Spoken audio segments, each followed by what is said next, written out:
What's up, everybody? Welcome back to the Second Street Marvel for Saturday's Comics Mayhem, or for Saturday Comic Mayhem. I don't know. I think that's what we're calling it. I don't know. We haven't come up with a good name yet. We're just here to talk about some comic books.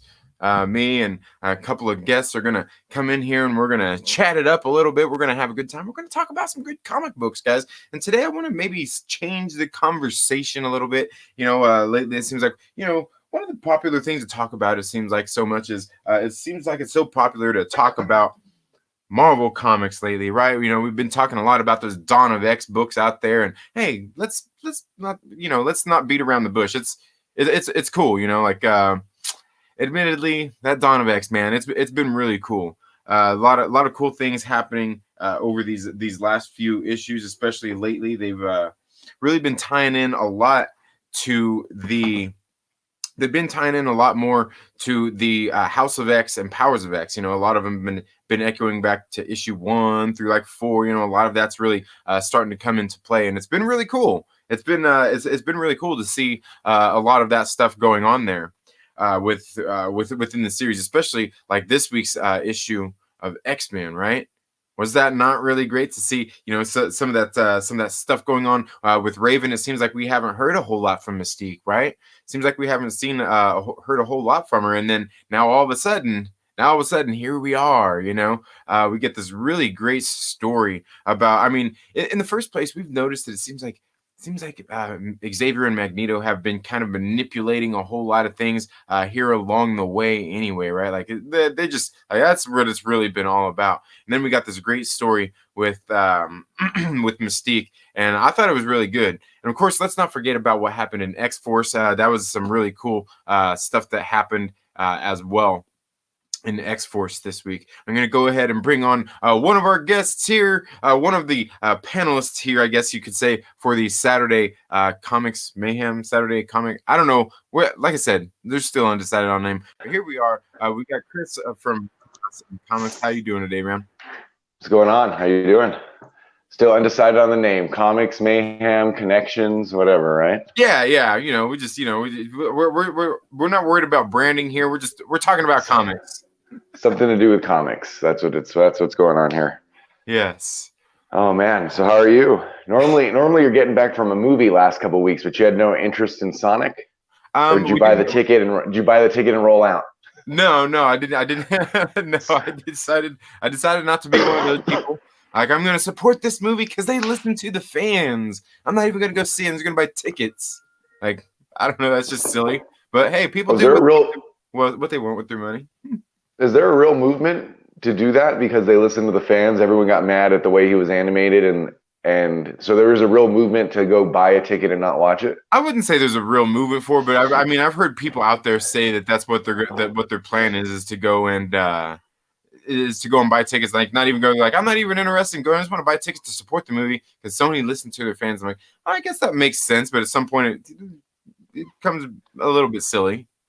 That's a little bit silly. You can write them a letter.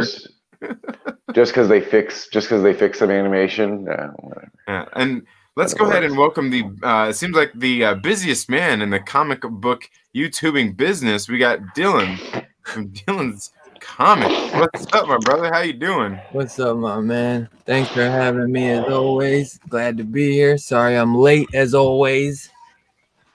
Oh no! Hey man, we're a lot earlier this week than we were last week. That's for sure. Yeah, true that. We got Captain Pennsylvania in the chat, says he's at work, but he's going to listen in. All right, good deal. Rob Boswell says, greetings and salutation party over here. Yes, greetings and salutations.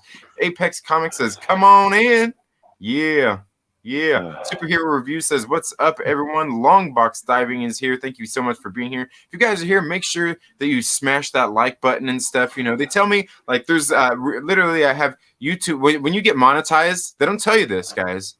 This is part of those things. When you get monetized on YouTube, they actually have agents that come into your house that make you say, make sure you're subscribed and smash that like button to every video. Otherwise, you're in a lot of trouble. I can't say what kind of trouble, but you'll be in trouble if you don't do that. So be careful what you wish for, kids. The water's fine, says Rob Boswell. Let's see. Luis Ramirez got his popcorn ready. Two Gun Pedro, pew pew. What is up, Pedro? Pew, pew. Tarazan, thank you so much for being here. Hey, Tara. Tarazan. Yo, I was looking for you. You're probably not subbed to my channel, but I did an unboxing just the other day. She hooked me up, man. They came. They came Nice. just perfectly. Thank you once again, Tara. Oh wow, you got him. Yo, Nice. you Wow. came through for me, man.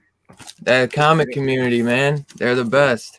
Heck yeah. We got Iron thank Two you once. Skills here. I did an unboxing. I wanted to say thanks to anyone who sent me anything recently because I had a couple AOKs. So Heck yeah, man. That's awesome. Awesome. thank you once again, Tara. Glad I could catch you in a stream. I had a feeling. I knew she watches your channel. Yeah. Good supporter of the channel. We got Lou here as well. Says, how's your day been? My day has been good. I hope yours is going well also, Lou. And I hope all you guys are having a very good day as well. We got Sylvester M here in the house.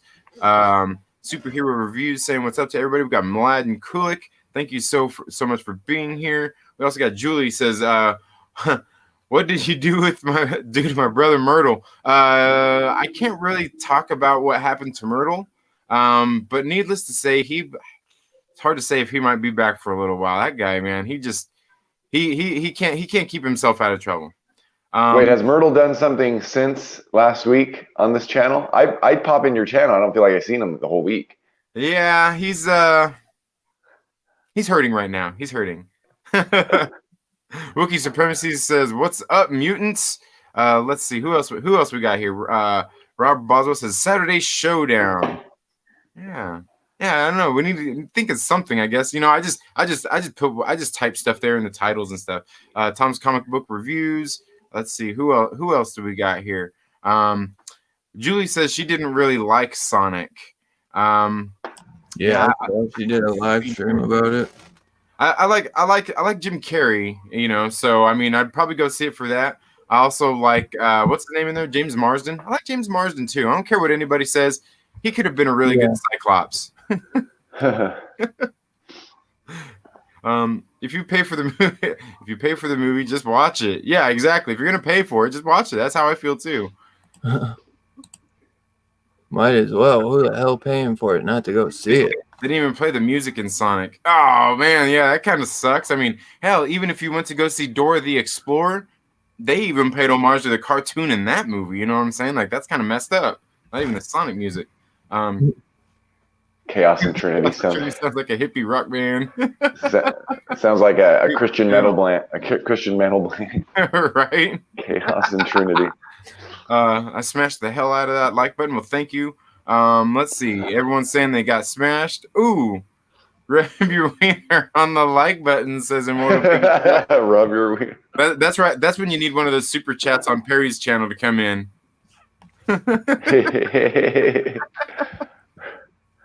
Rub your wiener. The whole comic book community rubbing their wiener on the like button. Right. Okay. As we speak. Except for the 2 girls in the chat. Hey, that's 2 more girls that are in most chats in the comic book community. Trinity, good job. I know, man. I know. I was looking at my what do they call those things where you go, like, if you're a good demographics, go in there and look at them. Analytics. Demographics. Yeah. Oh, that too. They're looking at my analytics, and I'm like, dude, like, I think it showed for the last 28 days I had like zero female audience members. I'm like, what? I'm like, I know I have at least a few. Dang. I mean, I think some people don't exactly put if they're male or female though too. So. Ooh, modern era kids. Modern era. No, not even a modern era thing. Like, where do you put? For example, like when you started your YouTube channel, is there a place that you marked that you were male or female? Well, I put it on my Twitter. I put it on your Twitter. Like every other sensible person does. I put my pronouns on there. Yeah, I'm gonna put all the pronouns. I'm just gonna put all like 15. Oh man, I'm being bad today. I'm being bad. So, did you all read the Donald X books this week? That's what I was kind of flapping my gums about when you guys got here. I read all of them except for the one that I just dropped. What, Excalibur? So you read 2 of them? Yeah. Makes it sound like all of them's like 13 books. Hey, Yeah. well, how many, dude? We probably read 30 Dawn of X books, man. Well, we're Yeah. I can't quit. I can't quit. I had to quit Excalibur. There's too many coming, and I don't even know if I'm reading the other ones. Now we got one shots coming, and those are gonna be like, who knows what, $5-6. Bro. Yeah, giant size. I don't know if I'm getting the cable one though. You're supposed to invest your life in Dawn of X. Yeah. I can't, man. I can't. It'll make it. I'll go broke. I'll go broke, man. Drop the. I'm gonna quit. Look, you got like 7,000 pop dolls you can sing you could sell to continue your Dawn of X. Nobody wants them, man. Nobody wants to take them. Oh, man. I'm selling my children's toys. I've been the one, of course, the ones that I like want to keep bad. Those are the main ones that people would want. Like all the other ones are probably like worthless. But I do want to start selling some off because I want to just make room. And I got like a couple other ones out. Like there's like a movie moment, Avengers one where it's like they come together in a circle from the movie. I'm thinking of just selling a bunch of my Avengers ones just to get that, and just sticking with that movie moment one because I want to make space for stuff. Right. I hear you. Somehow Longbox Diving read X Factor. I think he meant X Force. I think he meant X Force. Oh yeah, X Force. Yeah. Unless he went into the future. Hey man, it happens. It happens. So yeah, I mean, Excalibur this week, I wasn't really, like I thought it was okay. I mean, I haven't really been into Excalibur anyway. I wouldn't say we were missing much. I mean, you were just missing Jubilee wanting to go drink because she was getting tired of taking care of her son. Thanks for supporting. Yeah. Thanks for supporting me. I can't. It's hard enough for me to drop a book. Because I'm gonna be sitting there thinking like, damn it, did I screw up? We got a $2. I think you screwed up. Boswell says free Myrtle fund. Yes. Free Myrtle. Nice. What did Myrtle do? Can you just please tell me the one thing he did, and then I'll never mention him again?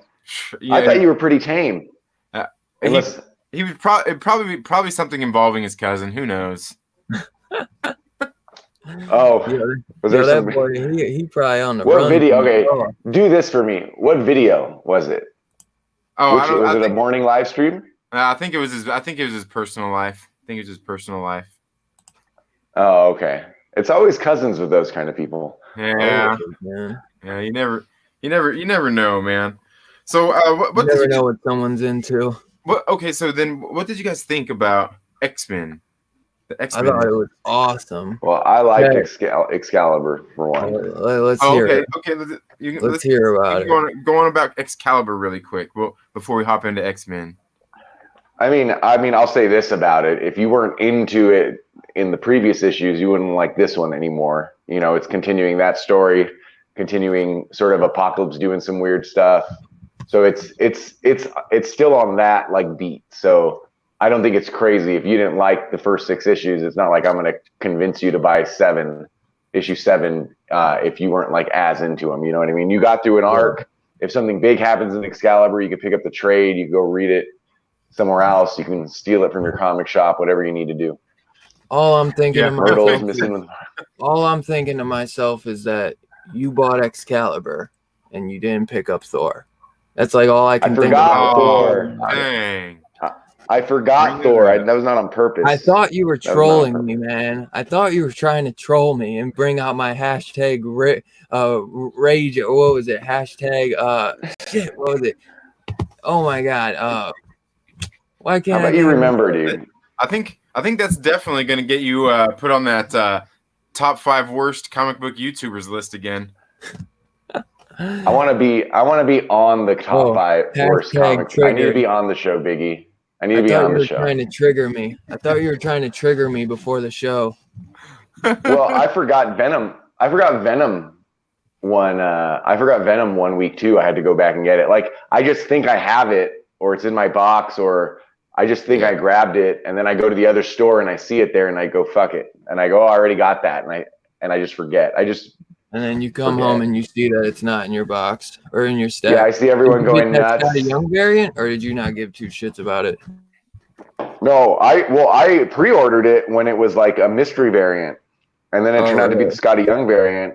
But to be honest, I could give two shits about it. It just happened to be. I just happened to pre-order it when it was a mystery variant. I don't even know where it is. I thought I had all my comics here, but yeah, I got it. I made sure I went at lunchtime during work. I was like, those fuckers are probably trying to sell it. Yeah, dude, they're going nuts for it. Yeah, I got one, and I'll give the other. Yeah, I remember the other one for a giveaway. The issue of Excalibur, though. I mean, I don't know. I mean, this issue of all of them, I think I like the maybe the least. And they got a new artist in it too, and the art, like a lot of people were drawn really weird in it. I thought it just some of the characters just looked a little odd.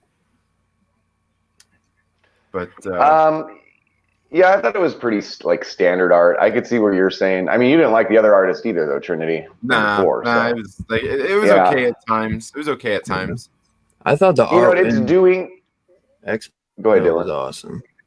No, go ahead, because I just was gonna say that art in X-Men was awesome. But continue. Yeah, I mean, we'll just transition. We'll transition over. The last thing I'll say about Excalibur, though, is that it's the only thing I'll say about Excalibur, and we can talk about X-Men, is that it's the same story. If you like the Otherworld stuff, and it looks like either like Teenie Howard's going to start touching on some old Excalibur type things, that's fine. I mean, then you'll like it. If not, it's an easy one to drop. I think. I don't think it's crazy to drop if there was one to drop. So I'm going to follow it because of Apocalypse and some crazy stuff like that. But that's about it. That's the only thing that kept me on it for 6 issues, let alone on it like period. But I can't hold out. I'll wait for it. I was hoping for that big Apocalypse issue, and maybe I'll get that. And I don't even think I'll get that. I'll just read it digital. Yeah, I was hoping the story would pick up a little bit sooner than later, but it doesn't seem like it's going to. I don't think it is, man. It's just some of those stories you're just waiting. You're like, yeah, it's gonna pick up, and then issue 12, the last issue, is gonna pick up and finally tell you what Apocalypse's whole big plan was. Yeah. Well, I thought 5 and 6 were great issues. I just thought it was slow to build to it. I thought, and then number 7 is like another. Yeah. So. Yeah. Anyway, let's pop over to X-Men. That's probably the best one this week, I think, right? Yes. Yeah. X-Force had some interesting stuff, and I liked X-Force, but I think X-Men was definitely the better of the 3 this week for sure. Yeah, I liked X-Force too, but definitely X-Force, we get a new character, I guess, new first appearance.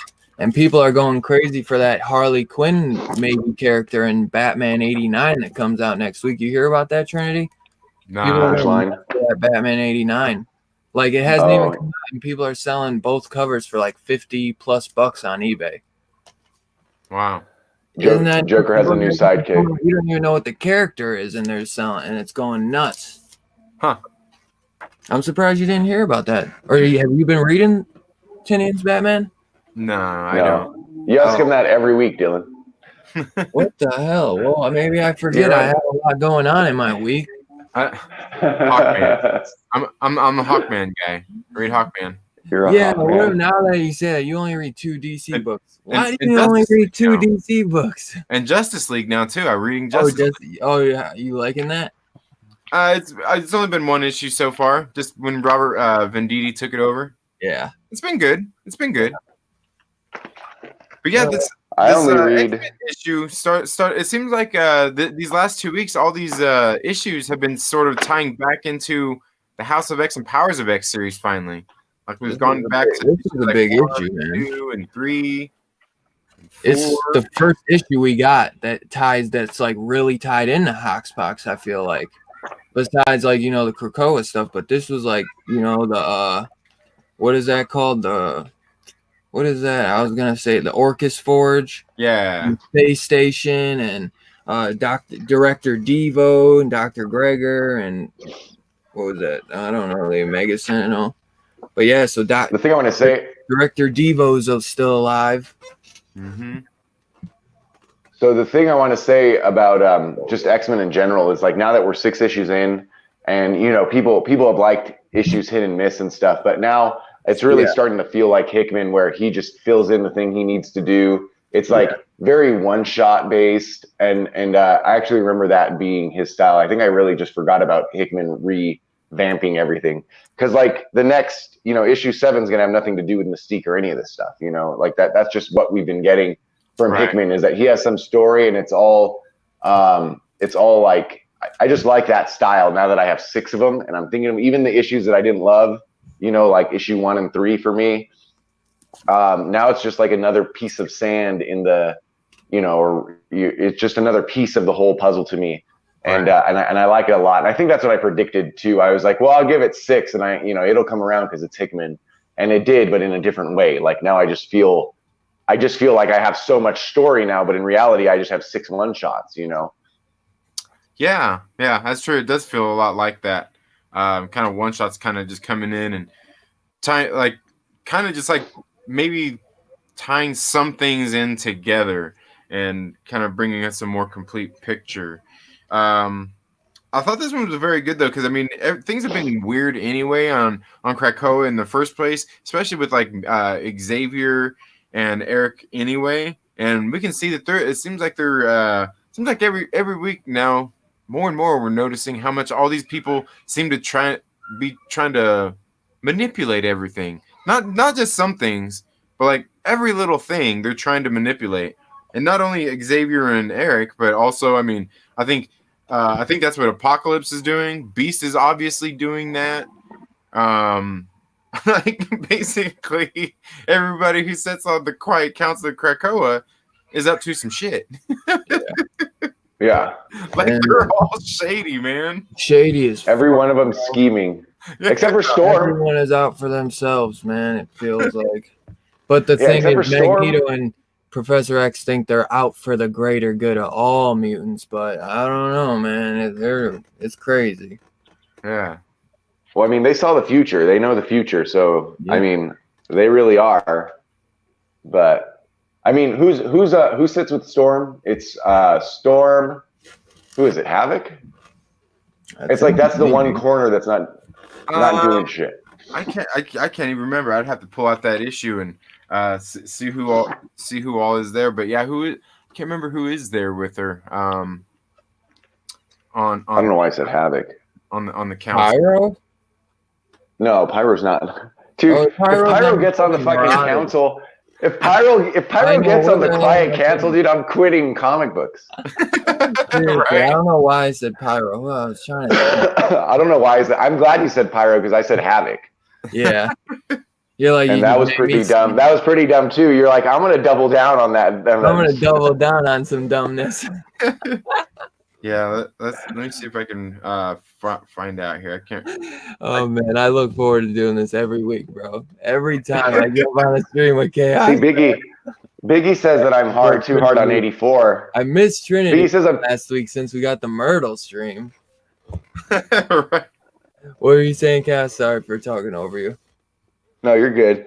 Biggie says I'm hard on 84, but I'm like, man, I don't think you see streams I don't think I'm that hard on you, Dylan, either. But most of the time I'm talking shit about myself too. But.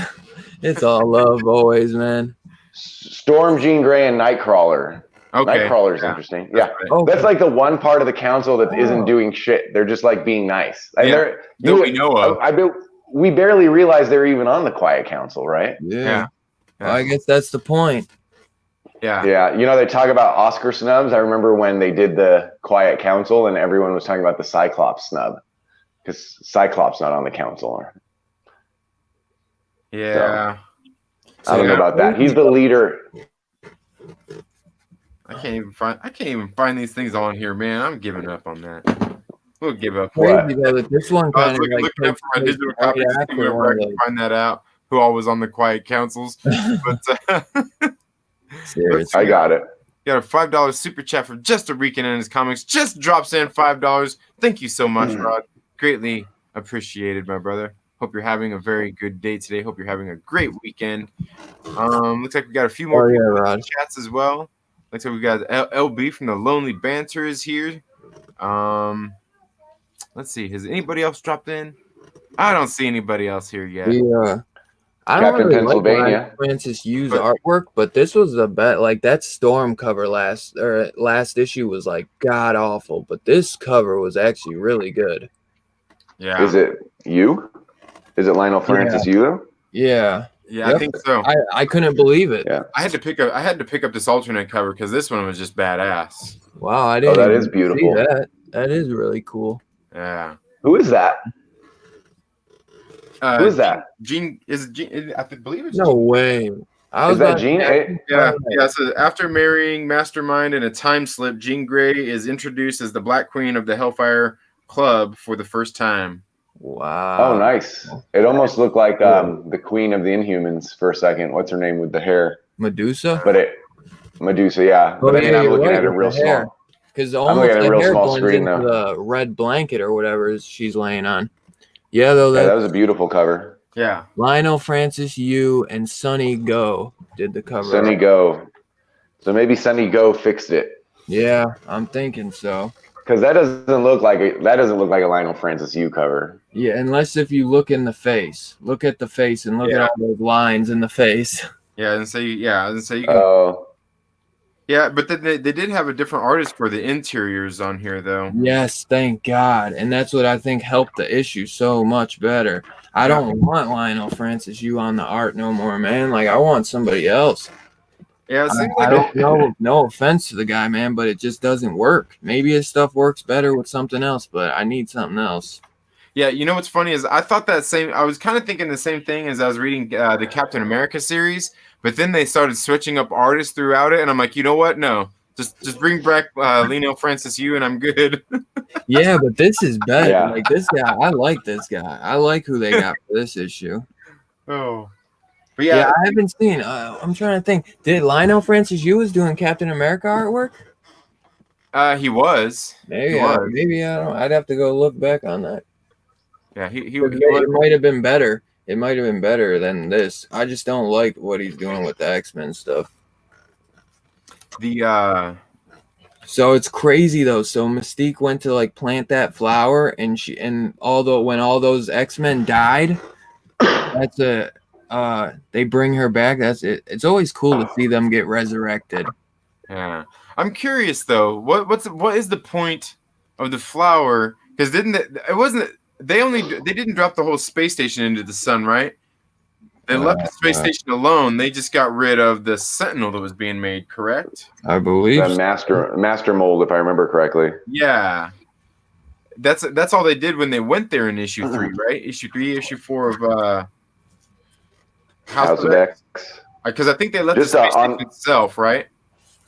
Yeah. Was that Lionel Francis Yu doing House of X, by the way, or was that Pepe Larraz? Pepe Larraz.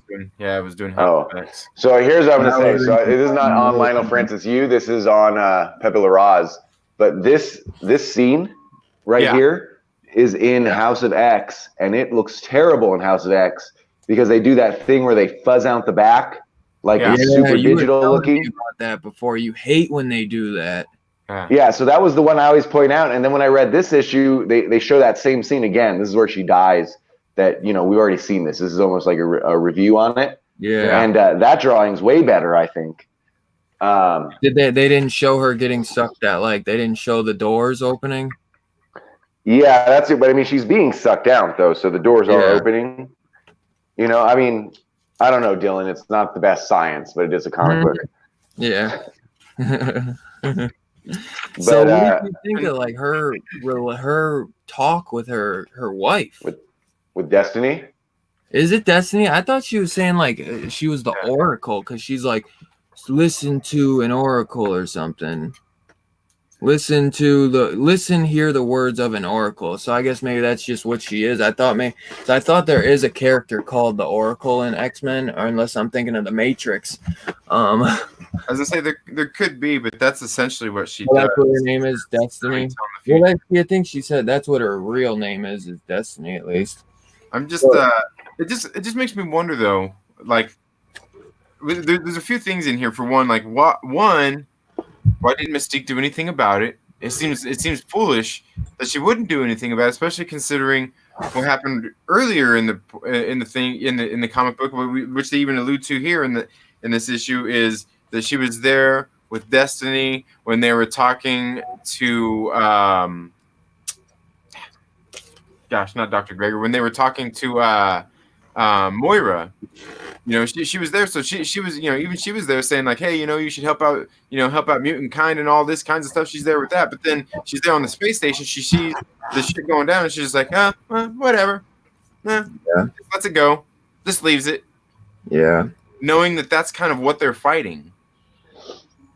I guess they're still keeping her like she's the Mystique that only really cares about herself. Yeah, I mean, I would guess that would be because that would have to be because I'm sitting there like, why would she do that? That just makes no sense. Why she wouldn't try to stop that? I mean, I guess she's not like the Mystique we know from the movies. I don't know where she's saving mutants, where she like in the Bryan Singer ones at least, or the most recent ones. Yeah, I don't know. Well, she's clearly on a different path. Yeah. And if I remember correctly, they said that the one thing Moira can't see is this Destiny Oracle chick anyway, right? So she's got Mystique on a different path. And so I think that I just told Caroline and Chris in the comments too, I think this is going to be our main antagonist because this is the one person not working explicitly working against not only the Moira, Professor X, Magneto sort of mutant ideal, but specifically working against what they're doing because she has some knowledge, or her wife is the person that can see the future and stuff. So I think Mystique's going to have a huge part in the next couple of years, I think, but it's Hickman, so we may not see her for another 6 months, but right. Yeah. So and whenever things are involving, a lot of this doesn't make sense, Trinity, right? Like, whenever you're doing, like, how could your mutant power be complete reincarnation? Like, that's like, is that going to be, that's sort of weird. Like, your mutant power is supposed to be like in your genes or whatever, but you can just reincarnate and create time all over again from the beginning. I don't know. So that like stuff is like that high level weird Hickman stuff. And you almost have to just like put your seatbelt on and go along for the ride on that. Yeah, I guess a little bit of suspension of disbelief there. I guess we could just boil it down to its comics. To a certain extent, you could do that, right? I think it's crazy the way he could just leave, because like everything that happened in number 5, like, when are we going to hear about that stuff again? Like issue 5, like some big stuff happened here. And I happen to know that he's going to, just because I heard it on a podcast, I know that he's going to, in number 7, he's going to focus on the rebirth stuff. Now we're going to find out like why mutants would be reborn with with some of their deformities and stuff. So number 7 is going to be a complete, off take also. So. All right. Yeah. Like, here over these last few weeks, we've really just seen how how crazy. I don't know. The world's just crazy. It was funny, and because they're all sitting there living on Krakoa, like everything's all good, and they're all sitting there like they're not even stabbing each other in the back. You know what I mean? It's like they're all just sitting there, just like it's like they're all just sitting there walking by each other and just cutting each other with razor blades. They're just walking by. Yeah. Like, here's a cut for you. Here's a cut for you. Just cut as they're going on down the way. Just and it's not. It seems like it's not like they're not out of malice or anything. Just cutting everybody. Just go through and. Like, there's just a bunch of agendas. I think what you're almost trying to say. There's just a bunch of and they're almost all open that everyone knows. Like, everyone has this agenda. The only people that agree in the whole fucking book are Professor X and Magneto. What the hell is happening? Like, that's the one thing you knew, is that they didn't agree. Yeah. Lou says, have you seen EVS's new campaign? Cyberfrog Hall of Heroes, recolored by Kyle Ritter and new lettering. Pretty cheap for 2 comics too. I haven't seen it. I haven't seen his new campaign. I think the one I've been looking at, the campaign I've been looking at, maybe funding, is your boy Zach. I was trying to decide if I wanted to do what is it he got? Is it Iron Sights? And the other one is, can't remember what the other one was. I'd like to do one of them though. I'd like to. Jawbreaker is another Jawbreaker book. I think so. Yeah, it might be. Might be. I don't know. He's got a couple. He's doing right now, and I was wanting to to back one of them just to check it out. I mean, they sound interesting, you know. And I was thinking about I was thinking about starting like one of those little things that, you know, I think it shows up when I do live videos. You can put the little ticker on there through Streamlabs, and you just do a funding thing, just like, okay, you know, when we hit $30 on this thing, you know, send it here to this, and this $30 will go to that, and then we'd do a live stream talking about it after I read it and everything. Yeah, for the people. That'd be good. For the That'd people. be cool. If you can handle it. Yes. Let's see. What else have we missed here? Damn right. Tank and Z talked me into posting that vid. Oh no, which one was it? Which video? I must have missed something there. Let's see. Carolina Chris says, I was actually pissed at the end of issue 6 because of how they were doing Mystique. Oh, you mean like kind of making her look like a bad guy, I guess? I mean, they're all. I think he likes Mystique. Yeah, I was gonna say, and not only that, but at this point, all of these characters seem morally questionable anyway at this point. Because they're making her look like a bad guy, or because they're gonna screw her and have her do the job and not even bring her wife back. Because that's what they hinted at, like they're not gonna fulfill their promise. Yeah, they all. Yeah. And when they do that, I think Chris is right. She's gonna become the villain or the antagonist. I mean, she's already been told by her wife that they weren't going to do it. Yeah. So she's already an antagonist. You know what I mean? Like, unless she's being told that at the end. When she goes to check out when she walks through the portal, unless she died doing that, then maybe they just won't bring her back or something. But I doubt that will happen. You know, they're going to make it all tense and she's going to do what she was supposed to do and they're not going to bring her wife back and she's going to flip shit. And she's gonna whoop some ass. Huh. And you know somebody who I think who they did do right by this week. Who? Domino. Domino's been getting the shit kicked out of her. Yeah. Yes. She's not been lucky. She's not been lucky at all. No. Beginning, she's been skin grafted. She's fucking lost her luck. She's getting her ass kicked. Yeah. I love Domino though. She's great. Her series before this, she had a little solo series going on before the whole Krakoa stuff, and I didn't get to finish it. What is it? Wasn't it called like Domino Hot Shots or something like that? Yeah, the first couple issues were good, and I didn't finish it, so it makes me want to go back and finish it. But yeah, she's been getting dirty shit done to her too. But I like it. I like that we had a focus on this one character. That's one thing about these House of X books is that they're all very much team books, and they've been really good overall, right? But you haven't got a lot of focus on single characters. Maybe Cyclops and X-Men #1. I can't really think of another one, and Psylocke arguably in Fallen Angels, but that was still a team book too. But we got an all Domino sort of comic here. Did you guys like this one? Was X-Force still on par with its past issues? I don't know. Not in the action department, but in everything else, yes. Because what little action there was in here was really freaking cool. Yeah, the action kind of came towards the end. It wasn't. It was. I still really liked it, but I thought it was more kind of like, figuring out what's going on with Domino and, learning a little bit on what might have happened, and what they were trying to do when they were, torturing her and doing all those skin grafts or whatever. Yeah. Well, I thought she was gonna. I liked it too. Is this white page here, and we can see Beast is still up to his. He's still up to his. Shit, we can see that still in this issue. This whole white page was all about that. Like, dude, bro, man, there's two of them. There's two of them. So obviously, Benjamin Percy wants you to know Beast has gotten a little crazy. Yeah. Yeah. So he wanted to keep that on, even though he needed to focus on Domino, make sure everyone knows Beast is still. I thought there were two. Maybe there's just one. Yeah. No. You guys think? I thought her and Colossus were going to get on the beach. I'm not sure if Colossus is still married. Yeah. I didn't like the art in that section of the book when they were there on the beach, but the story happening right there was really cool. I did like seeing that whole little kind of build up while they were there hanging out, chilling and talking, and kind of talking through their stuff. You know, I know that You're right. The art is strange. The art does look different.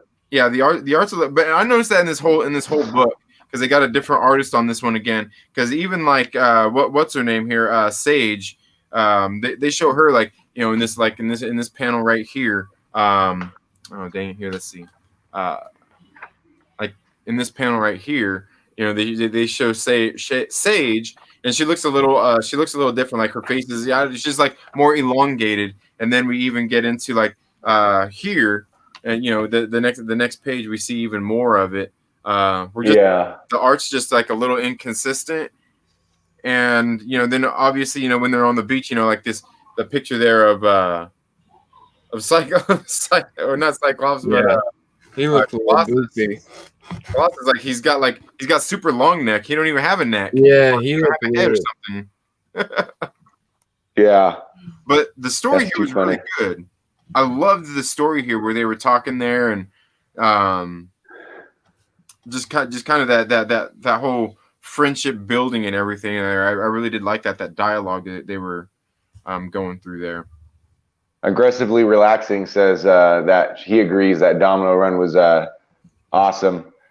Oh yeah, you're right. Aggressively, Colossus and Kitty didn't get married. I remember that now. I just remember. I think the wedding I was thinking of that went through was with Ben Grimm.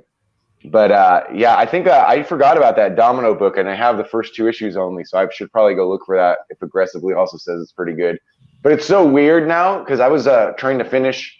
I was also reading Age of X-Men before this, and I didn't finish it. I liked it, so I know a lot of people didn't, but I liked it. But it's like weird to go back now and like leave the Krakoa stuff and like read any old X-Men. You're like, oh, all this shit's different now. Everything's changed. Nothing's the same. So So then, so Domino ends up getting into a little confrontation with the person who it seems like has stolen her luck.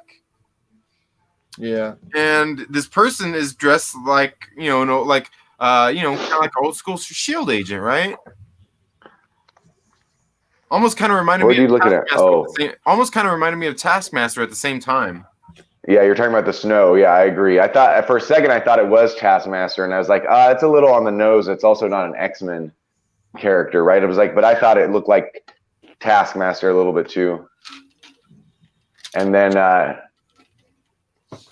it turns out we got a Hawkeye #2 ending.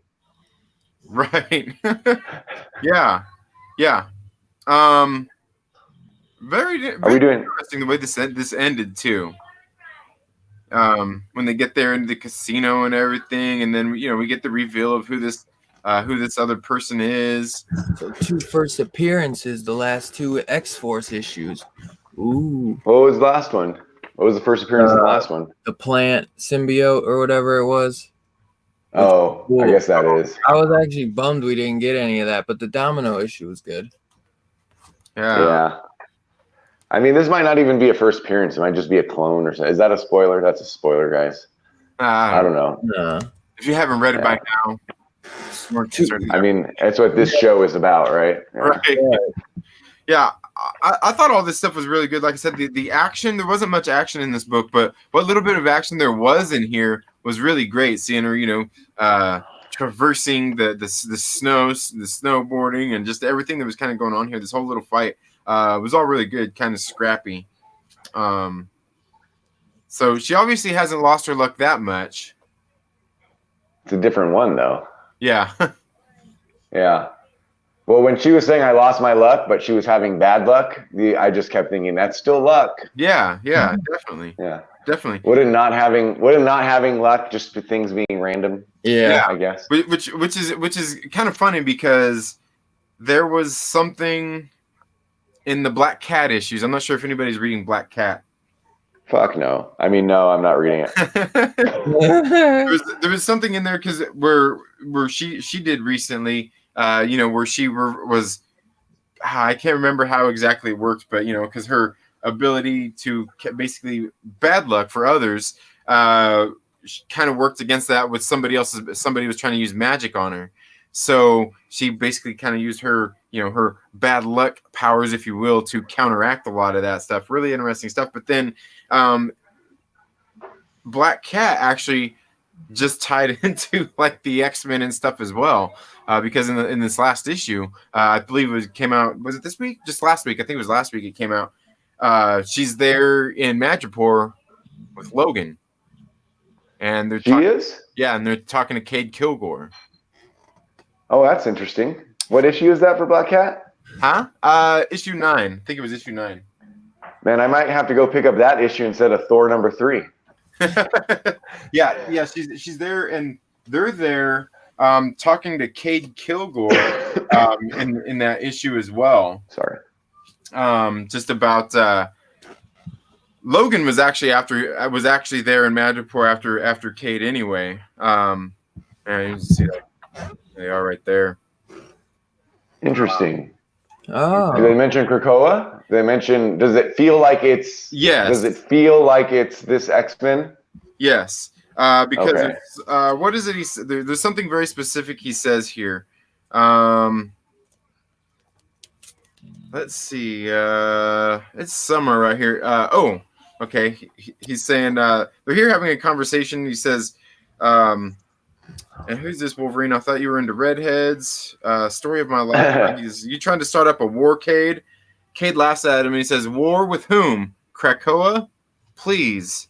And man, I swear there was somewhere else in here he was talking about being here on personal business, not Krakoan business. Interesting. I wonder if that's going to tie into the. Yeah, I feel like I'd have heard more about that. Like we would have heard more about that, though. Maybe it ties into his solo issue.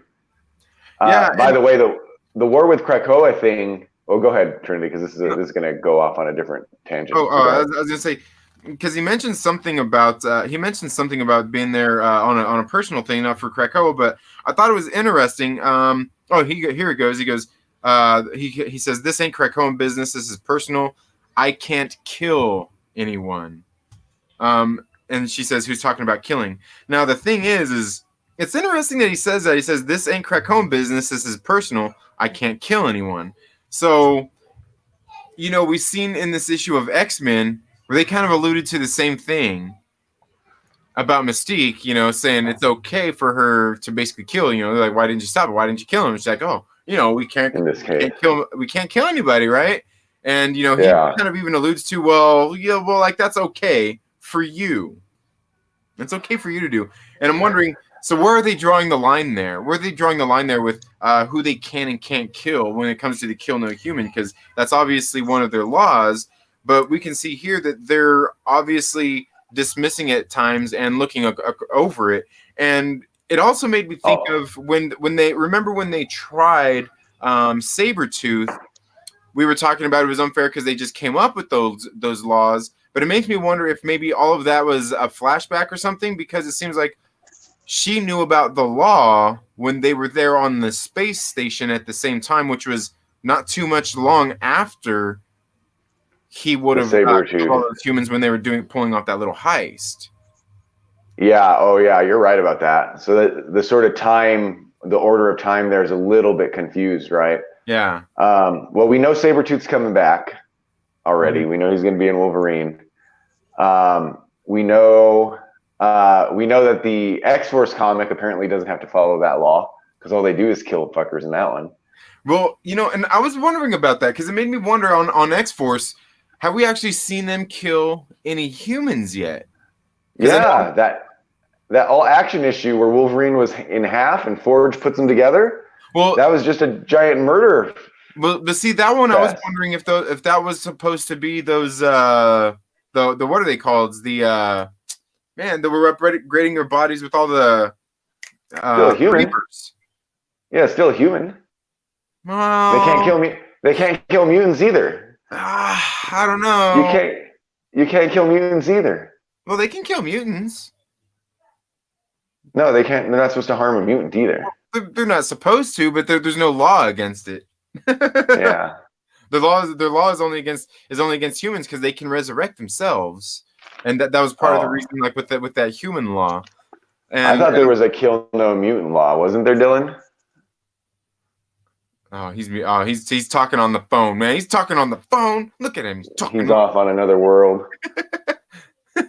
But yeah, no, I mean, I didn't see no kill no mutant law. I do know they certainly had that, but that's kind of what made me wonder, like, so obviously there's times when they're picking and choosing when it's okay and not okay to kill humans in the first place. You're right. It's not explicit. It's the first 3 laws of the nation of Krakoa. Mutants must make other mutants. Mutants shall not murder humans. So murder is the big thing there. And the land of Krakoa must be respected. Yeah. So yeah, you can kill all the humans you want, apparently. So we're good. Right. Fuck those humans. Yeah. So it makes me wonder where they draw the line there when it's okay to humans. You just like it's okay. Like it made me wonder if the way it made it sound, like if they're doing official Krakoan business for the nation of Krakoa, it's okay for them to kill, but it's not okay for them to kill. If it's for personal reasons, if it's over little spats, you're just supposed to, put up with it, I guess. I don't know. Yeah, Dylan looked like he was like rapping bars on that cell phone, like on a skit, like he's gonna be on a skit on the next Eminem album or something. He probably is. I think he is. Yeah, he was talking intense. Now he's, I don't know, he looks like he might be on Pornhub or something. Now he's like focused. What's going on here? Oh, look, there he goes. Yeah. It's like a Meek Mill verse. I want to do that thing. I used to go to like the Asian channel and we would lip sync them. We would like pretend we knew what they were saying. I'll do that with Dylan. Doing some bad lip reading. Yeah. So man, we did 50, almost 52 minutes on X-Men or on the X books. I'm surprised. Normally these last few weeks we've been waiting to the end. I think it's probably good to start with those maybe. Yeah, well, it's because I wanted to talk about some other stuff too, but then all this stuff just kind of yeah. We could still talk about it, but then I've been reading Savage Event. Have you been reading Savage Avengers? No. Well, it's a book I would like. Even Savage Avengers seems to be tying into to Krakoa as well. Really? Yeah. If Conan goes to Krakoa, yeah, I'm all for that. Yeah, because he's in modern times now. The thing with Savage Avengers is this week was issue number 10 was released, but last week they did an issue number 0. All right, and last week's issue number 0 was more. It was really just a reprint. It was really just a True Believers issue, really, for one. I can't remember who I seen do a video talking about that. This last week's Savage Avengers issue 0 was just a reprint, basically, of issue X-Men 190 and 191. What they did was they added like 3 or 4 pages at the beginning of the book and like 3 or 4 pages at the back of the book, where Doctor Strange goes to Krakoa to get magic to help him stop Kulan Gath, who has basically been the central bad guy in the Savage Avengers. So he goes there. To meet her and get her help, and then it goes into retelling of issue 190 and 191, which was pretty interesting because it was pretty much page for page a retelling of those two, except for they didn't put in, I think, the last 2 pages of 191. They cut those out, and that's when they put in these pages with Doctor Strange. And the 2 pages they cut out was actually where there was a Nimrod there on Earth that was coming in to, I think, stop a human from hurting a mutant, or maybe a mutant from hurting a human. It's really weird. But basically, all it was it was telling about Kulan Gath and how he basically entrapped the island of Manhattan and basically brought everybody back to the Stone Age. Like everybody, cars turned into horses and buggies, guns into swords, and just basically everything turned into their Stone Age equivalent. And they were there fighting. And it kind of brought a little bit of backstory to what we've seen in Marauders with Storm and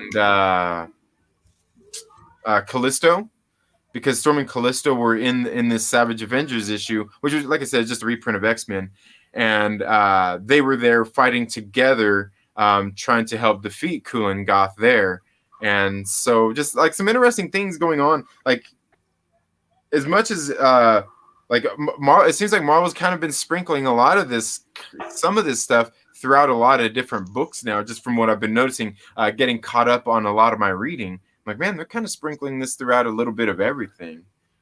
And it's been interesting. That's good, because I think people were complaining at first that that Krakoa, it almost felt like a different universe, that it wasn't being talked about in any of their books. It was a pretty big thing for for Earth, and hardly talked about. So it looks like, at least in some of these side books you're reading, they're actually talking about it, which is pretty cool. And it sort of throws away some of those theories that this is a different life that Moira was living, that it's not the Earth, the 616, Earth 616 that we know sort of life. I mean, if it's being talked about in Black Cat and Savage Avengers, So the book you're talking about that was basically a reprint is Savage Avengers 0? Yeah. Yeah, it came out. Okay, I'll get that. So here's my Savage Avengers story. I was trying to get a buddy of mine. He hasn't been on a video with me for a while, but I would do my comic calls, and then he's not a huge comic fan. He's more of like, my sports fan friend. Mm-hmm. And I was trying to get him into comics because he likes comics. And so I got him to buy. I go, well, you should buy. It was like when Deceased was out, #1, and Savage Avengers #1. And I go, well, get these. And I'll go, I'll just read them. And this way I don't have to buy them either, right? I get them. I know those are the two kind of things he would like. So like, yeah, that's cool. We'll go on Wednesdays. I'll pick up these two. And if I find something else, I will. And then this fucker never bought any more of them. So it's like, I didn't read Deceased. And I didn't read Savage Avengers for exactly those reasons, because I thought he was going to buy them, kind of thing. So, right.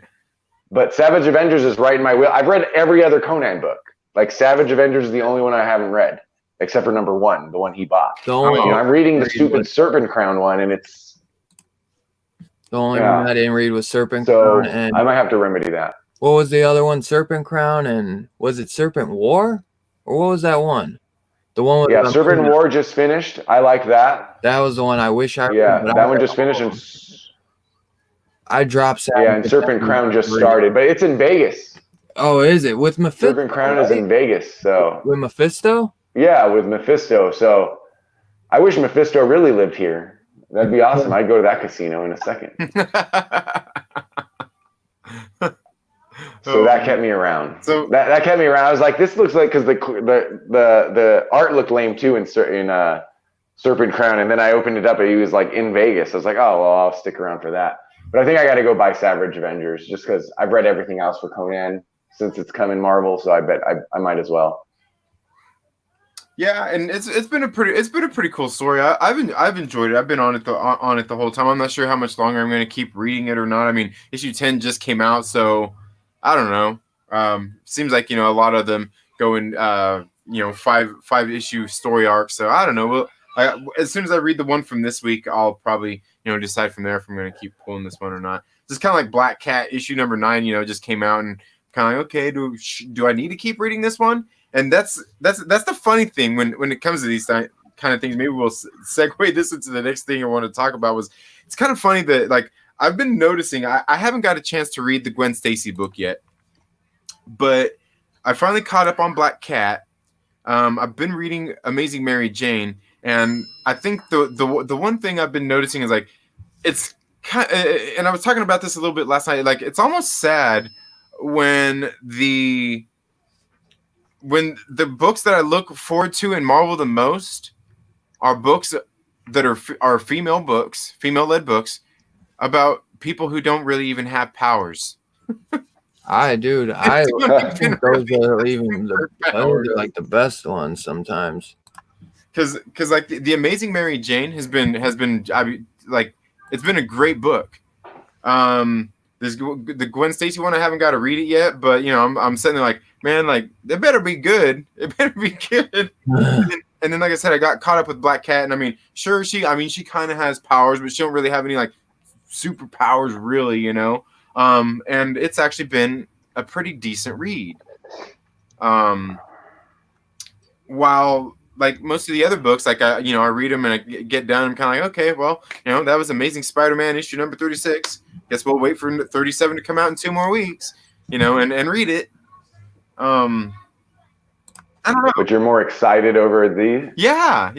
I mean, it's weird. These books sound like they're Archie comics. To be honest, to me, I've never read one of them, but they sound like they're Archie comics in the Marvel universe, or like Love and Rockets or something like that, like some indie book. Yeah. Perry, what are you gonna insult someone? Perry Comics says, $1.99 super chat says, you three son of bitches. Love these three. Lurking. Perry Comics is awesome, man. Except for all he really does is goes and talks trash about a lot. Dude, all he ever does is run his mouth about everybody he learns. Oh man, it's that'll never get old, man.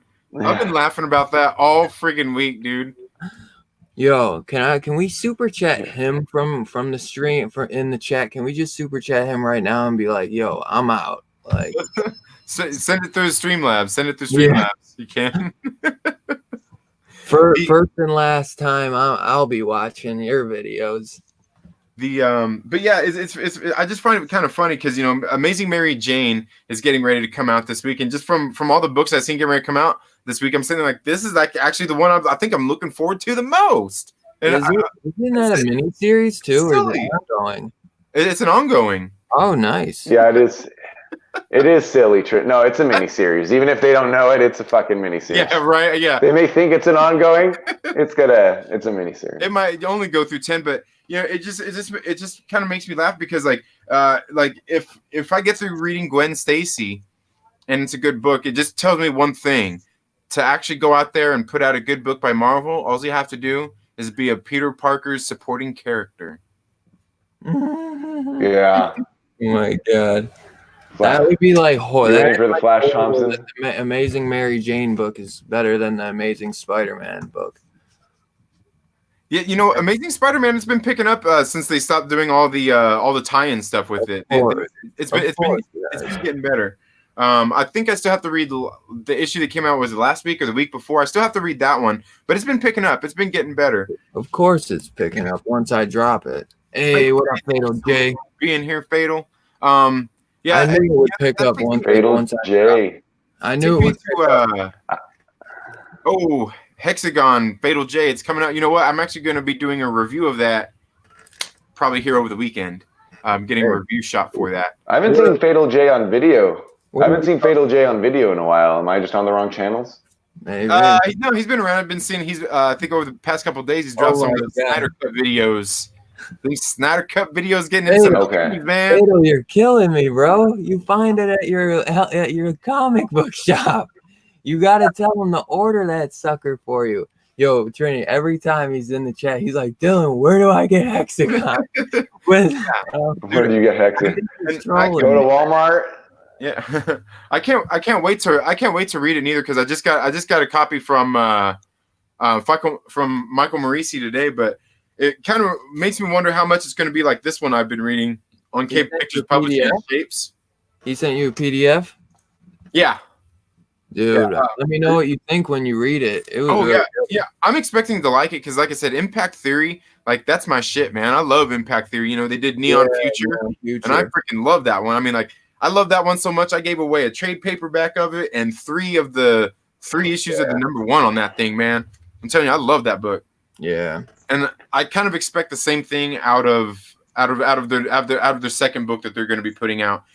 And also out of Michael Morisi, because he hasn't put out a book yet that I can't say that I didn't like, that I've read.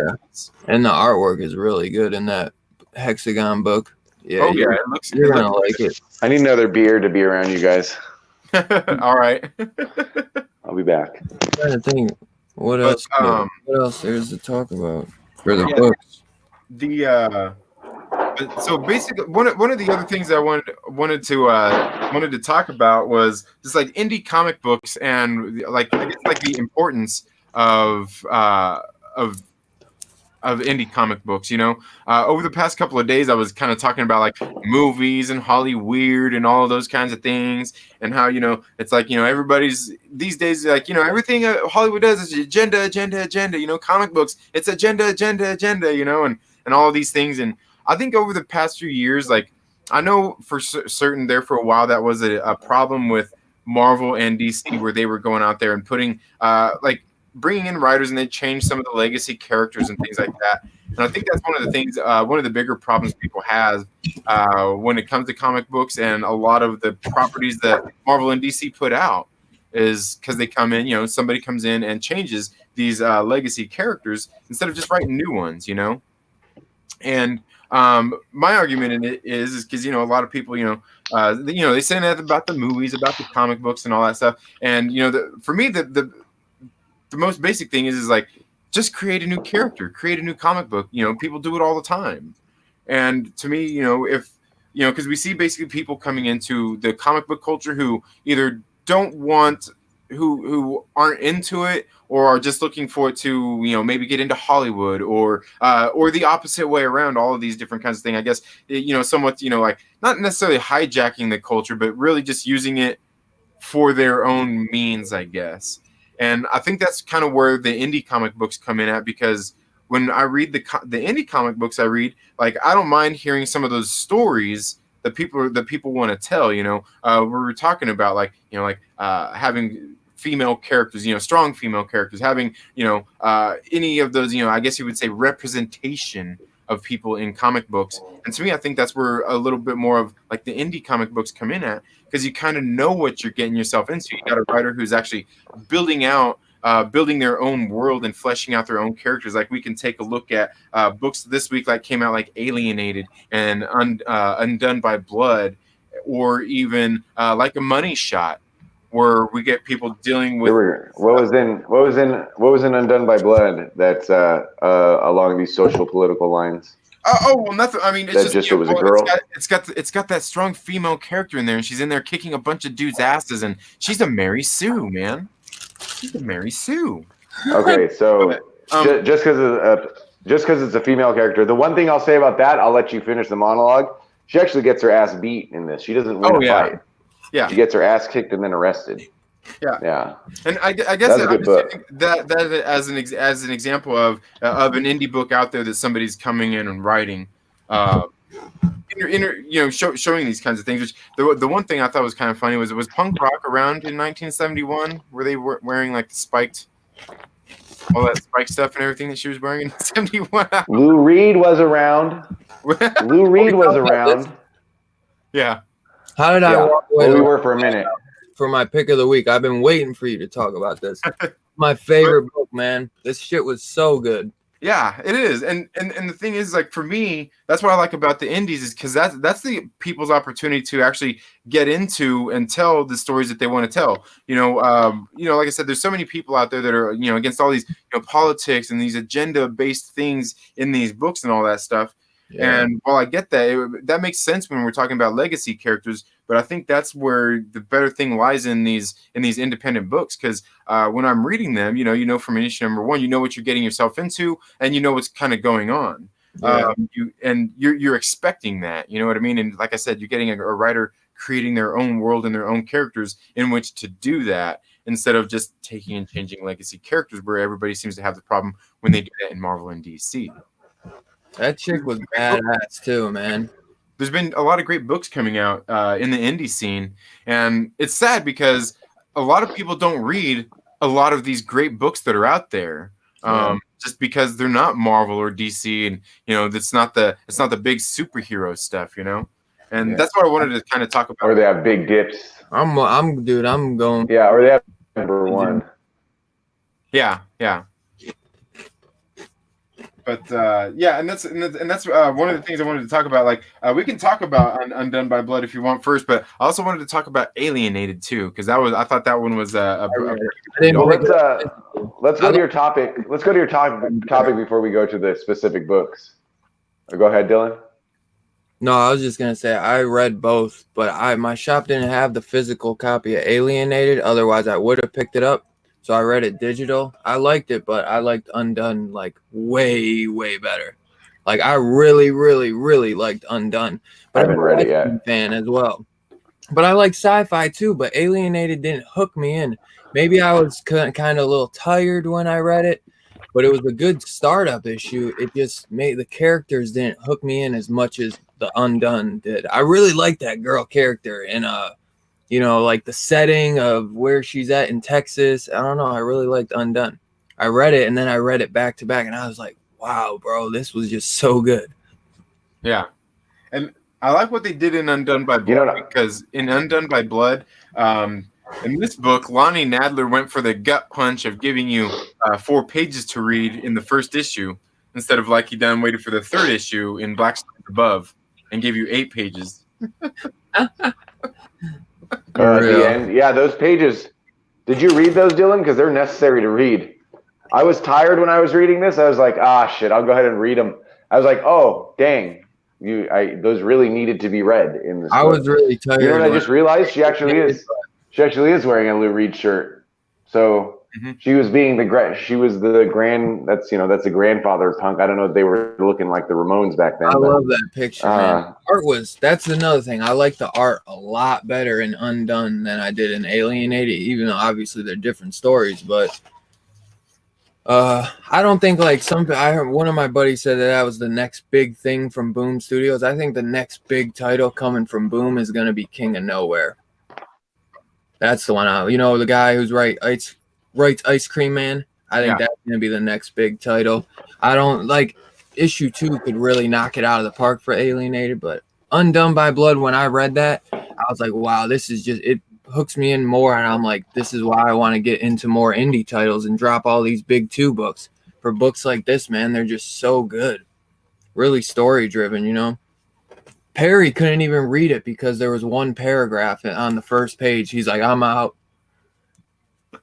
Yeah, Perry's I love Perry, but he's a weird guy, dude. Yeah, no, he's a strange character. I skimmed through the back. I skimmed through the back because I only read it once, and then I read some of it again because I was gonna do a review, but I'm gonna reread it like again, and then I'm gonna reread. So the back. Rob Boswell sends in a $2. Yeah, the back just tells you what happens in those guys. Free Myrtle. Free Myrtle. I wish I don't care about variants, but I wish I would have got the incentive for this. And I like this cover better, but I still wish I could have got the incentive. That's how good this book was to me. Yeah, I thought this book was really good. I did like it. Did you see Aftershock has another Western coming? It's like a futuristic Western. What was that? Join the Future, maybe? I'm excited as hell for that, dude. Yeah. And then next week, Mad Cave has Savage Bastards, so it's like 3 Westerns, man, in the span of a month. I'm excited because I'm a big Western guy. That was one of my favorite things growing up, was watching Westerns with my grandpa. Yeah.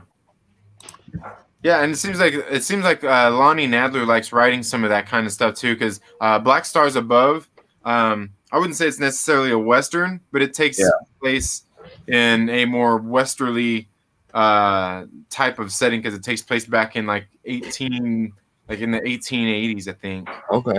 I'll have to check that out. I heard that's a good book. Yeah, it really is. I have 3 issues. I haven't read it. Yeah, it's the same like in this one, where you get to the end here, and we get the 4 pages of the dialogue of the book she's reading in this one. In Black Stars Above, in the 3rd issue, 8. You get through it. There's 8 pages of reading, and normally you get everybody knows how much I love those white pages in the X-Men books. Here I actually feel a little differently about these pages. Because I mean, all of them serve the purpose. Even in the X-Men books, those white pages, they serve the story. But right here, the way they're written, they're actually interesting. They don't make me fall asleep, and they make me want to read them. Yeah, I'm actually interested. I'm gonna what is it called when you disagree and you're nice? I thought these are terrible. I thought this was terrible writing. Oh, you didn't like this? I thought it was nearly unreadable. It made me think that there is a difference. Lately the book was great. Lately I've been thinking, I always taught just the back. I mean, the story part was good, but I just thought the writing was really, really lower level. I always make fun of the authors that come in and do comics, so far N.K. Jemison's the only one that's done it great. But even Ta-Nehisi Coates had a little trouble But while I was reading that Trinity, I was like, describing the way he was describing the action, I thought it was a little bit like, not for me at least, It's different. a little bit, it just felt a little bit freshman to me, to be honest, as I was reading it. And then it was just all an action scene. Like after I read it, and Right. I'll let you do your counterpoint, Trinity, because I know you liked it. After I read it, I was like, this could have been 6 panels. Like, why didn't you just draw this part? Right. You know what I mean? And then write something more important that involves thought or something like the way the characters are thinking or something. Yeah, So they should have just gave it to us in comic book form. I mean, Yeah, Well, I agree. I mean, The one thing Trinity has a different. I just feel like these pages are I think they're telling us something for one. I mean, obviously probably some foreshadowing of what's going to be coming in the next issue as well, I think. yeah. Like in the first page it says chapter 3, and I'm like, chapter 3. I'm like, what the hell is going on? Did I get the wrong book? Is this issue 3 or something? That was cool. that was cool though. When I started reading it, I was like, this is really cool. And then it seems like it's the book she's reading, But yeah. Then when I saw chapter 4 at the end, I was like, so wait, is this the continuation of the book she's reading, or is it like the story? And then I was like, oh, and then I started skimming through, and I was like, okay, no, this is her story, Yeah. But yeah, I don't know. I didn't mind these pages as compared to, I don't know, for some reason those ones in the X books, man, they just do not. They kill me, bro. They knock me. I could fall. Dude, those could. That's like my NyQuil, bro. It's Z-Quil. Right? For real. But like this right here, I didn't mind. So I love. Like, hey, cool. I love the X pages. I love the ones in X-Men, except for the ones in Marauders. Those emails I don't like. Oh man, yeah. The ones in Marauders that they're email. Those ones I don't like, but otherwise I like all. I've liked the white pages in there. But no, Trinity, tell me why you liked it, and if you need to talk about Black Stars Above too, because I'm curious. I don't know. I think like, does it feel? Do you read the Conan? Do you read the Conan backstories? The stories in the back that come in the Conan books? I haven't read any Conan. I'm planning to read all of them together. I guess what I like about it, like I said, I think there's some foreshadowing going on here too.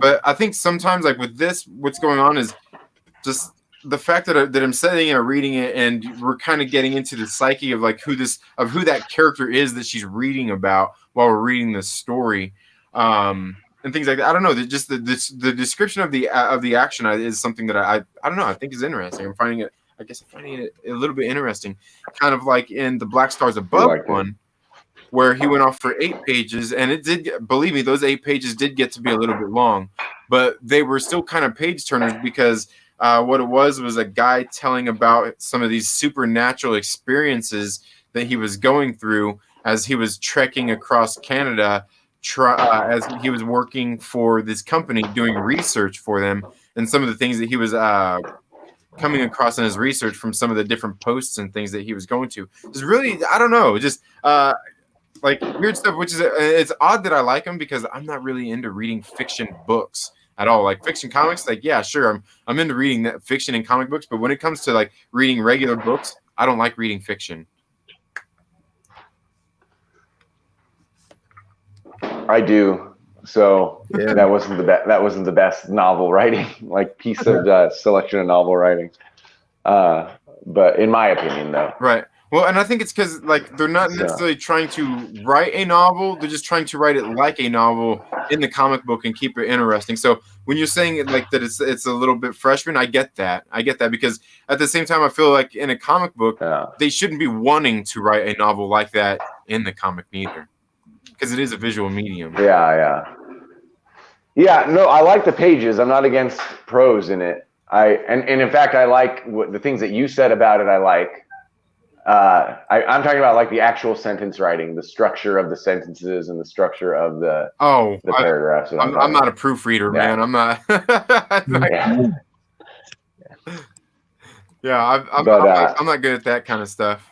I gotta read Black Stars Above though. I've been meaning to read that. I have them all. It's a lot like, well, I don't have all the dominoes, but it's a lot like that. You get behind, then you just don't read them at all. Yeah. Just we don't have to go into this one because I know we're going to talk about Alienated. But did anyone read this? I haven't read it yet. I've been hearing about that, but I didn't read it. I'm gonna have to read it digital if it was good. So John's Comics with Kids and White Whale and Cat Ran, they did their show, and all three of them disliked it. Really? And I could only stay on the stream so long. Because of spoilers, right? But I got enough that they didn't like it, and I already had it. It's 44 pages, right? And it's almost 2 stories. But I loved it. I thought this has so much opportunity, to build something, to be something big, and to grow from this, because it's the first issue, right? Not everything's gonna be great. We don't have to stay on this either. But so you did buy it, Trinity? I'm gonna be reviewing it, but no, no. You didn't buy it. Okay, you didn't get it. I got you. But yeah, so I liked it. It's just a big book though, so it's not one you read fast. Like, it's a big book. Right. That's what I heard. You liked it though? I did. I think it has a lot of promise. Like, huh? What company? Image. I'll have to check it out. Like that Django and Zorro comic from a bit ago. Oh, I didn't read that one. I've been looking for that. Yeah, I've seen that a couple times, like for cover price. I'm waiting to see it in dollar bins though. But I wanted to get that too. I don't even know how to say his name. I always see it. Decot. How do we say his name? It's Dark Knight of Thrones. Yeah, but how do I say it? I'm not going to call it. What the fuck do I call him? I'm not going to call him Dark Knight of Thrones. Oh, I call him James. I call him James. You call him what? I call him James. Okay. That works. That works. But then that means you got to remember him. He's got to go over into your chats now. He's got to go to your channel. Make sure you guys go subscribe to Chris from Chaos and Comics channel. Make sure you subscribe to Dylan too, man. Go subscribe to Dylan too. Heck yeah. Don't blame fucking our talk on Undone by Blood is what put you to sleep. You got no sleep last night, liar. Perry has some really weird opinions, like that you can't go.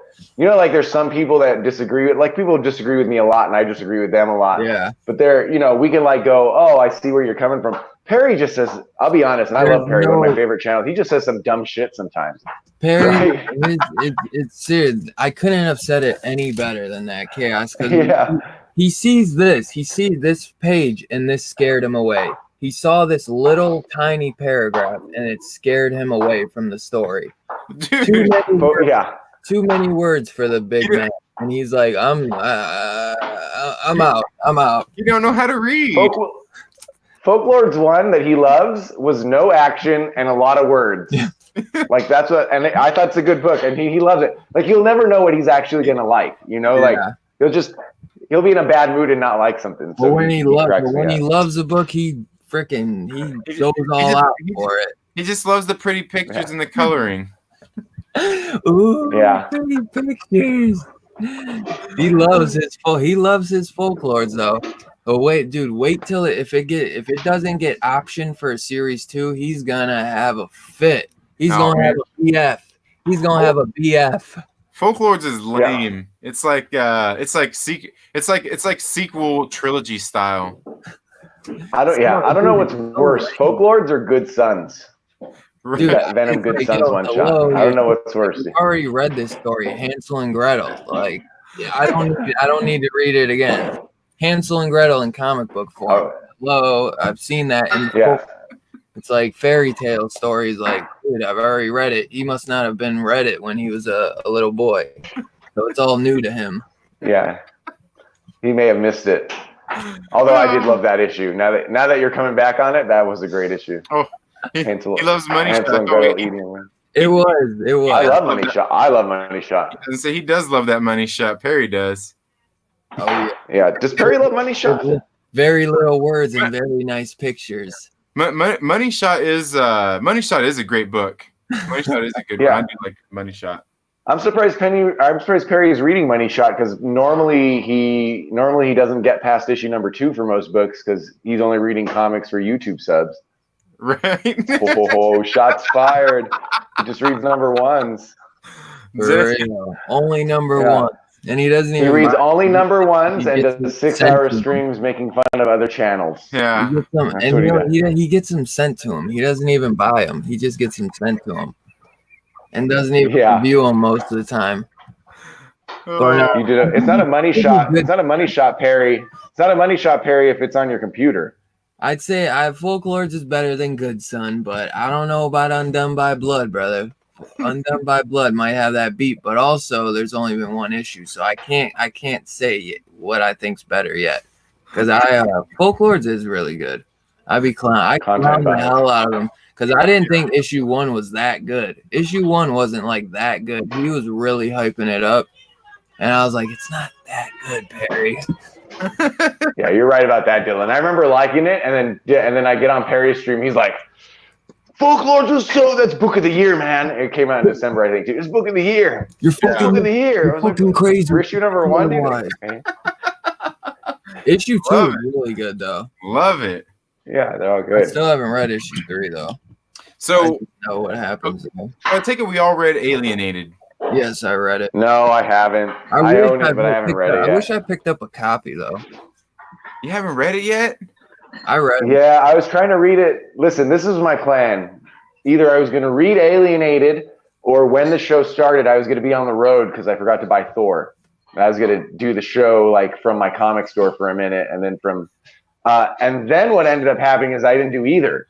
I opened a beer.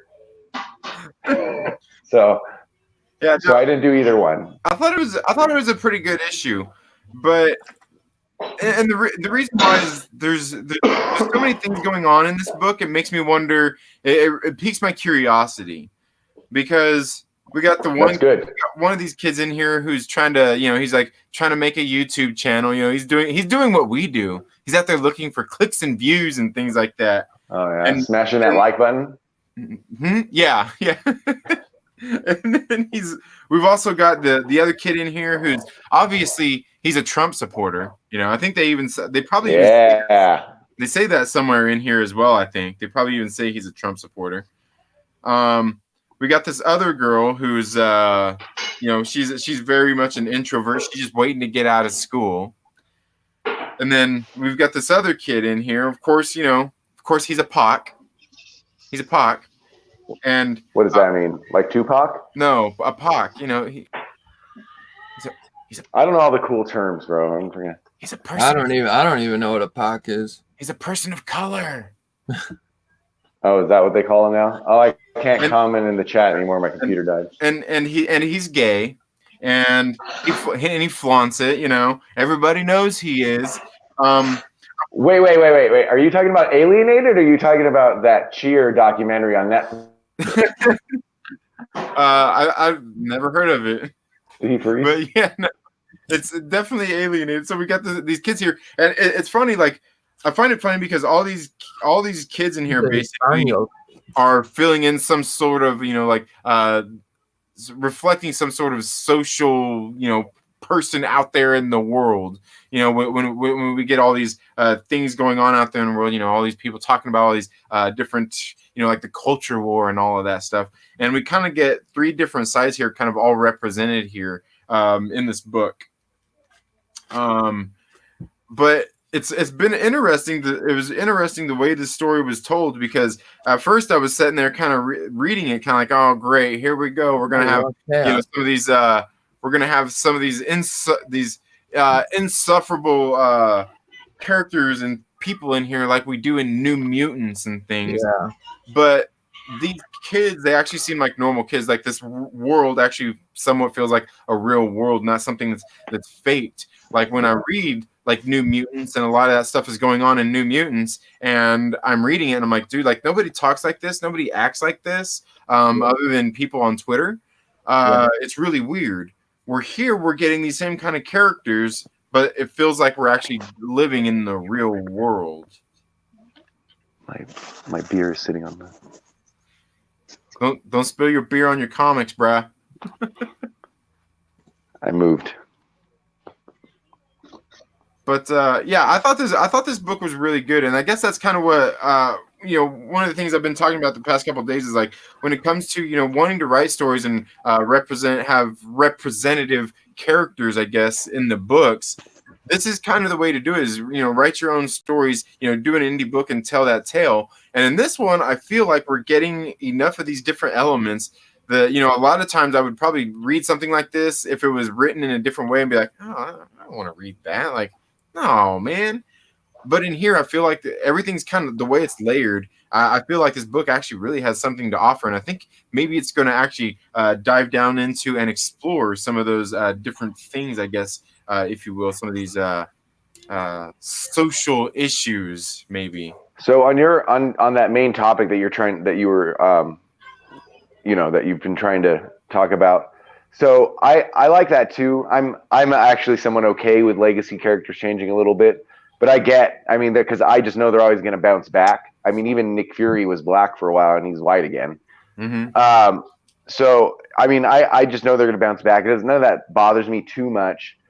But from what you're saying, your perspective, I think I like that about that happening in indie comics. The problem is that the same. And everyone individually has a different issue or a different opinion, and so we'd have to talk to like every individual. But that same group that's super annoyed by that stuff, are the same people that people like Gail Simone has to block. You know what I mean? Like people that are going to always put, Gail Simone's always going to have a lesbian in her books. Like there's just always going to be a gay character in her books. Right. And it's there's still people that are annoyed and don't like that, even for these books that they sell well enough that they exist for a little bit of a run and then start back up. But I mean, it's a new world. The writer could write it how they want, and people don't want it, they don't have to buy it. It's the same thing with the EVS titles and Cyberfrog and Jawbreakers and stuff. If people don't want that, they don't have to buy it. I mean, my problem is that it's just the animosity going everywhere, right, going every which way. It's just so cheap comparatively. I know making a comic is not cheap and it's hard work, especially making a good one. But compared to a movie or a TV show or a play, it's just really cheap to do it. And so even though this is a small industry, we're able to have a whole bunch of viewpoints, like way more than normal. I read a book the other day.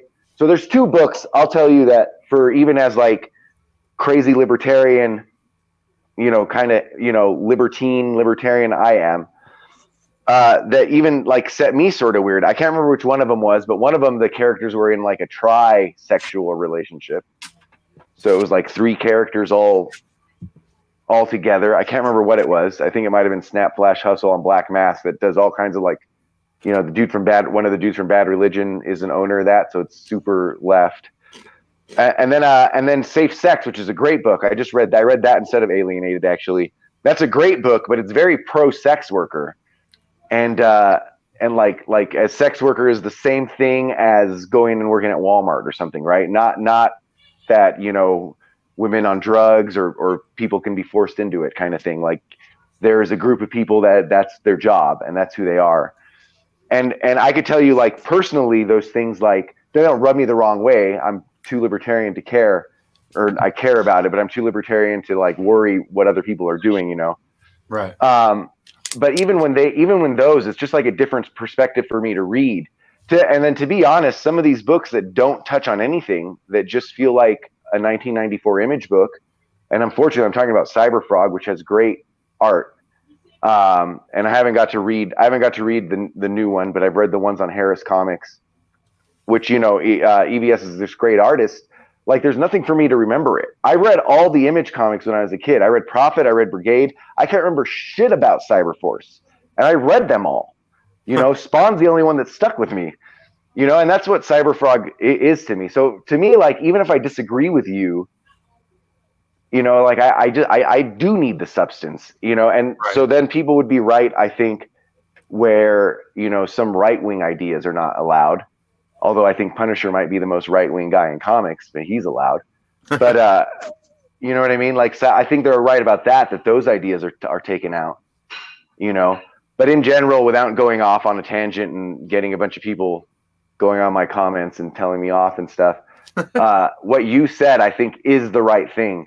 Is that, like, in this indie world, this is your world. Do it how you want, and if Dark Horse doesn't want to pay for it, that's fine. You can always kickstart it. You do all kinds of, especially if you have a name, and I think that's the best place for it. I don't just personally, I don't think that Marvel has gotten that bad as some people think they do. Like, I don't mind that Hulking is gay and he's married to Wiccan and stuff. Like, I think that's like more reflective of at least where I'm from. Like, I'm from LA and I'm from Vegas. So there's just always been gay people and black people and Mexican people around me. And now the comics look like that. They didn't always look like that. You know what I mean? Right. X-Men did, but that was the only one.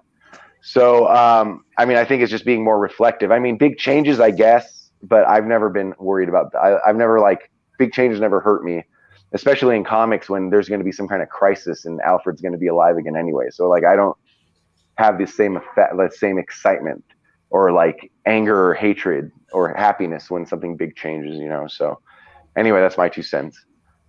Yeah. You still in Frozen? I think it looked like, yeah. And I feel the same way, and that's why I say, like, I think indies are the way to go, and I think that's one thing, like, you know, like,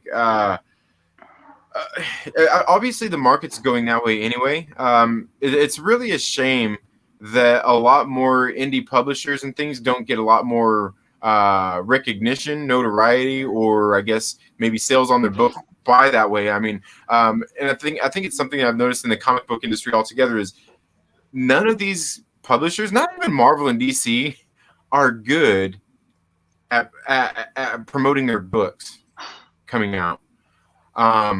They're not good at it. I mean, we can even say that about the movies. I mean, look at what they did with the Harley Quinn movie. They're just not good at building the excitement for these books and getting people to want to go out there and read them. Most of the titles that I hear about, and I get excited and hearing about them, are usually by people in the comic book community who are here on YouTube, maybe reaching out to these publishers or these writers and things like that, and doing reviews on this stuff, saying, "Oh, I just read this, man. You guys got to go out and read this." It just seems like a lot of these publishers are really bad at it, and and that's bad because I see like your boy Zach, he goes through and he breaks down the Chronicron sales every month and all this stuff, and he gets towards the bottom, and by that point he's already done tearing up Marvel and DC. But he gets to the bottom, and I see all the Aftershock books, all the Vault books and everything at the bottom of the list. I'm like, oh, it just pains me to see that because there's so many stories out there that are really good stories that I think would appeal to a lot of people that nobody's going out there and buying these books. And some of that's the stigma. So there, you made 2 points there. One of them is that you're just pointing out the stigma that people still have with comic books. Right. Like, I made a comment at work the other day that, the two things you're not going to catch me on is like Wolverine trivia and baseball trivia, and obviously I could talk to but even baseball, which is not even popular anymore, but a whole bunch of people about football or UFC or baseball. And someone goes Wolverine, like, basically the way I introduce that I read a shit ton of comics and I watch a shit ton of sports. So there's still a comic book stigma, and that's fine. That is what it is. It's been like that for my whole life. But the other thing you pointed out, I think, is even bigger, and it's a way to get around the stigma, is that literally these books are advertised to us, which makes sense, right? Like, we're the people that are actually going out and buying them. But and Vault and Aftershock, they probably can't afford it, but there's no reason that these are books that are being sold for $5 a piece, that these couldn't be like a commercial on the NBA Finals that Absolute Carnage is happening. Yeah. You're going to get people to come in. You're going to lose money at first. You might lose money at first because you're still selling the book for $5, $4 or whatever. And you got to buy, a commercial, or you got to buy ads and stuff like that. But yeah, but there's zero outside like comic ads or anything like that. Zero. Yeah. And I think that hurts. Chunk out of their profit. I don't think they would really lose money. I think it might just take a chunk out of their profit. But in the long run, it might help because then you get new people. And I've had people like Absolute Carnage. I had people that never read a comic book, and they were like, "Wow, I saw that Absolute Carnage," because they might have saw Venom, and they were like, "That Absolute Carnage book looks dope." I was like, "Oh yeah, you ever read a comic?" No, never in my life. And they would end up wanting to check that out. Yeah. For the record, Dylan, eating into your profits is losing money. I just have to point that out. I guess you're right. Yeah, I look at that. I look at it like that too, honestly. Yeah. And well, like Lou here says, for sure, indies are the way to go. There are so many good artists and writers out there. CG is a great example. And I will say that, I mean, you're not completely right and you're not completely wrong. Comicsgate is a good example because people have decided to kind of go together and identify with that hashtag or that movement, if you will, to tell their stories and things like that. And that's a good thing. Now, the thing I will say is that then we get like the actual, the small print publishers out there who are putting out some of the indie books out there, like the Vault, like the Aftershock, like the various other ones that are out there. And we see that they've also obviously they're going through Diamond Distribution. They've got some bigger distribution out there, and that's cool. That's great. The thing is I think like Chris was saying, they don't get all the money to advertise their books. They're not putting a whole lot into that. It's really, and they're really more aiming it at people like us who are already reading the books. Where, I think for little money, I mean, and I was actually thinking about reaching out to a couple of places and being like, hey, man, do you think we could try a thing with like you guys where, you guys can, get whoever you need to together, whatever you want to do. And you decide like, could we get a panel of like people in the comic book community maybe to use to make a video and come on your platform? We'll record or whatnot and to come on you guys' platform and discuss. Maybe there's 4 of us and you send us all out, some digital copies of some of your upcoming books, and we do a live stream panel on your guys' page. Like say if if Vault, if they had a channel here on YouTube and and do something like that for them or anything like that, to where we could do something like that in order to help them out, because then we see like where we get like all the other like the actual just the indie creators out there who are doing all the Indiegogo's and the Kickstarters and all that stuff. A lot of these people, they're doing their campaigns and they're doing their books and everything, but then a lot of these people at the same time, they put a lot, like they invest loads of time in to YouTube, to Twitter and things like that to promote books. Alterna does. Yeah, and it seems like they put in a lot of time, probably just as much time into doing that as they do actually working on their books. So where does one go? What does one do? I guess in that kind of a case. I mean, to me, it sounds like what you want to do is get more, like I said, more people like us, like actual readers out there to help promote it. Which is, I guess, a good thing when we get a hold of some of these creators and they do send us PDF copies and things like that to review early. But then it comes down to, if they're a bigger, like smaller publishers like that, they would want to do it early so people have time. So we have time to do something, put something together in time for people to actually go out and put it on a pre-order at their local comic shop too. Well, that's the other problem too, is that people don't know how to get these books. Like we all know pre-order, comic shop, et cetera, et cetera. But people don't know how to get these books. And then this is going off on another tangent, but there's Perry again. This is going to go off another tangent, but that system is broken too, because unless you pre-order it 2 months ahead, you're not going to get that indie title. I mean, X-Men's going to be there, but you're hit or miss. Undone by Blood might be there because it's #1, but #4 might not be on the shelf, so that whole system's broken. And I mean, it doesn't bother me, to be honest. Like none of this stuff bothers me because I'll just keep going to the comic store and buy what's there, and I'll buy what I need to on the internet and whatnot. Like I like the stuff enough that I'll do that, the medium in general. But yeah, as far as the comic community growing or the readership growing, there's some clear things that are being done incorrectly. And part of it is like if they could just grow the graphic novel area of it too. And that's what's being sold in the Barnes and Nobles and on Amazon mostly.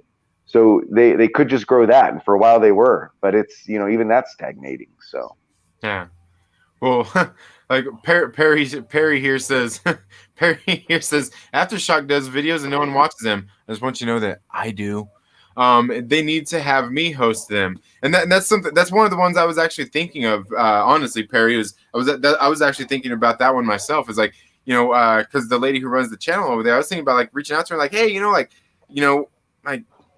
we could talk about it. It's not consistent enough, but what if, like, you guys, I'm sure they wouldn't have problems sending us PDF copies to do and review and do a panel on their channel and be like, hey, come on, let's do something to help promote you. because I think what it comes down to a lot of times too is a lot of these companies just don't have touch with their readership. You know, Aftershock is weird. Well, Aftershock is a special case. Number one, they have like a actual street team they pay. Yeah, I know this because they needed a Vegas person, so I applied.